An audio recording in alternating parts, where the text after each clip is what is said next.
요한복음 1장 19절부터 34절의 내용을 살펴보도록 하겠습니다.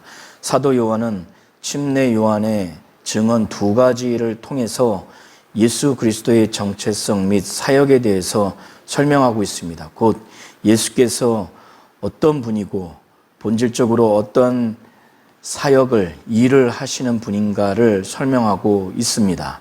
19절부터 28절의 내용은 침례 요한의 정체성에 대한 논란이 있는 전제하에서 유대 종교 지도자들이 조사단을 파견함으로 인해서 신문하는 과정을 묘사해 놓은 내용입니다. 유대 종교 지도자들은 침례 요한의 사역과 그 침례 행위가 유대 사회에 막대한 영향력을 주었기 때문에 그의 정체성과 그 사역과 설교와 그의 사역의 목적에 대해서, 메시지의 목적에 대해서, 침례의 목적에 대해서 충분히 파악해야 할 필요성이 있었을 것입니다. 침례 요한이 이와 같이 예루살렘에서 유대 종교 지도자들, 특별히 바리새인들로부터 보내심을 받은 제사장들과 레위인들, 이들이 침례 요한에게 그의 정체성에 대해서, 곧 내가 누구냐에 대해서 물었을 때 침례 요한의 증거가 이와 같은 내용을 담고 있다고 20절 이하부터 묘사하고 있습니다. 침례 요한은 자신에 대한 그리스도인지 여부에 대한 정체성 논란에 대해서 잘 알고 있었기 때문에 그는 숨기지 않고 드러내서 분명하게 말하기를 나는 그리스도가 아니라고 분명히 말했습니다. 그런데 조사단은 재차 묻기를 그러면 무엇? 내가 엘리야냐? 그때 침례 요한은 아니다라고 답변을 합니다. 그들이 엘리야냐라고 물었던 배경은 메시아를 안내하는 자로서 엘리야 같은 선지자가 와야 하리라고 하는 말라기 선지자의 예언의 말씀을 배경으로 하고 있습니다. 말라기 3장 1절과 4장 5절부터 6절이 그 내용을 담고 있습니다. 이 조사단은 다시 묻습니다. 내가 그 선지자냐? 침례 요한은 또다시 아니라고 합니다. 이들이 그 선지자냐라고 질문한 배경은 신명기 18장 15절부터 18절을 통해서 모세가 먼 훗날 자신과 같은 선지자가 나타날 것이라고 하는 그 예언의 말씀을 근거로 해서 이 질문을 한 것입니다. 이 조사단은 또다시 말하기를 누구냐? 우리를 보낸 이들에게 대답하게 하라. 너는 내게 대하여 무엇이라고 하느냐? 이렇게 다시 묻습니다. 그때 침례 요한은 선지자 이사야의 말씀, 곧 이사야서 40장 3절의 말씀을 인용하면서 자신의 정체성을 분명히 답변을 합니다. 그는 주의 길을 곧게 하라고 광야에서 외치는 자의 소리라고, 자신은 주의 길, 메시아가 오는 데 있어서 잘 안내하는 자로서의 역할이라는 것입니다.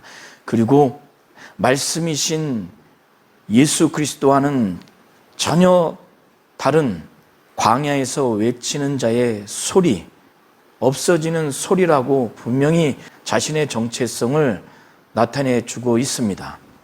이러한 신문 과정의 일들은 침례 요한이 침례를 베풀던 곳, 곧 요단강 건너편 베다니에서 발생한 사건입니다. 이 조사단은 침례 요한이 침례를 주는 것에 대해서 의아해했습니다. 그리스도도 아니고 엘리야도 아니고 선지자도 아니라고 하면서 침례를 주었기 때문에 이 부분에 대해서 다시 침례 요한에게 묻습니다. 내가 만일 그리스도도 아니요 엘리야도 아니요 그 선지자도 아닐진데 어찌하여 침례를 주느냐?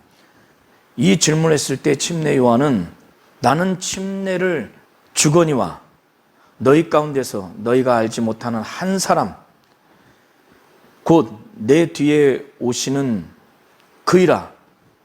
나는 그의 신들매 풀기도 감당치 못하겠노라. 이렇게 답변을 합니다. 침례 요한은 조사단의 그 질문에 대한 직접적인 답변을 하지 않았지만 자신은 물침례를 주었고, 그러나 자신이 이 침례를 통해서 이스라엘에게 예수 그리스도가 하나님의 아들이라고 하는 것을 나타내야 하는 침례의 목적이 그는 분명히 있었기 때문에 침례를 주는 이유에 대한 직접적인 답변을 하지 않았지만 자신이 나타내야 할, 물침례를 통해서 나타내야 할 예수 그리스도에 대해서 그들에게 증거를 하고 있습니다. 그리고 자신은 그 예수 그리스도의 신들매 풀기도, 신끈을 풀기도 감당할 수 없는 그런 존재라는 것. 이 당시에 주인의 신발의 끈을 푸는 존재는 종입니다. 그러니 자신은 예수 그리스도 앞에서 그 종보다도 못한, 노예보다도 못한 자신을 그대로 드러낸 것입니다. 29절부터 34절의 내용은 침례 요한의 두 번째 증언입니다.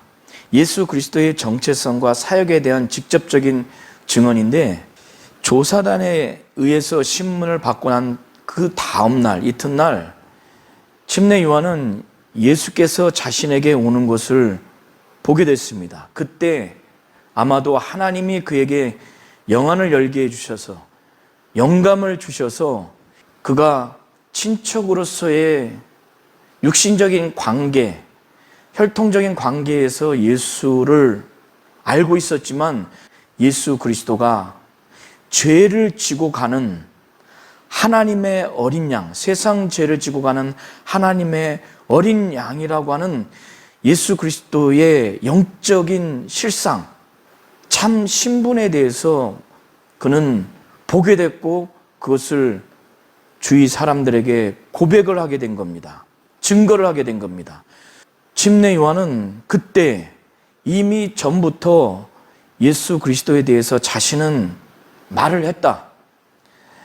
내 뒤에 오는 이가 있는데 그가 나보다 앞선 것은, 뛰어난 것은 나보다 먼저 계시기 때문에, 그런데 내가 전에 말한 그 분이 바로 이 분이라는 것을 증거하고 있습니다. 침례 요한은 육신적인 관계, 혈육적인 관계에서 자기보다 6개월 후에 태어난 동생으로서의 관계는 알고 있었지만 하나님의 아들로서, 세상 죄를 지고 가는 하나님의 어린 양으로서는 그는 전혀 알지 못했다고 31절과 33절을 통해서 고백을 하고 있습니다.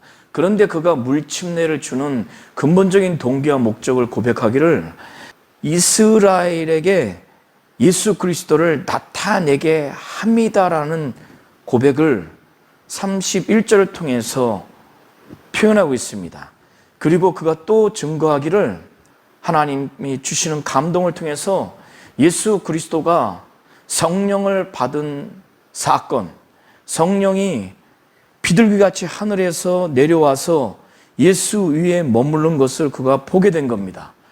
그래서 그는 예수 그리스도의 영적 실상, 영적 신분을 알지 못했지만 이미 하나님으로부터 보냄을 받은 자로서 하나님이 그를 보내서 침례를 주라 하셨고, 그리고 그에게 누구든지 성령이 내려서 그 위에 머무는 것을 보거든 그가 곧 성령으로 침례를 주는 이인 줄 알라고, 이런 말씀을 하나님 아버지로부터 직접 들었고 하나님 아버지가 그에게 직접 하셨기 때문에 침례 요한은 예수 그리스도 위에 하늘로부터 비둘기 같은 형상으로 성령이 그 위에 머무는 것을 보고 그는 하나님 아버지의 말씀에 근거해서 그가 보고 하나님의 아들이심을 그는 증거한 것입니다.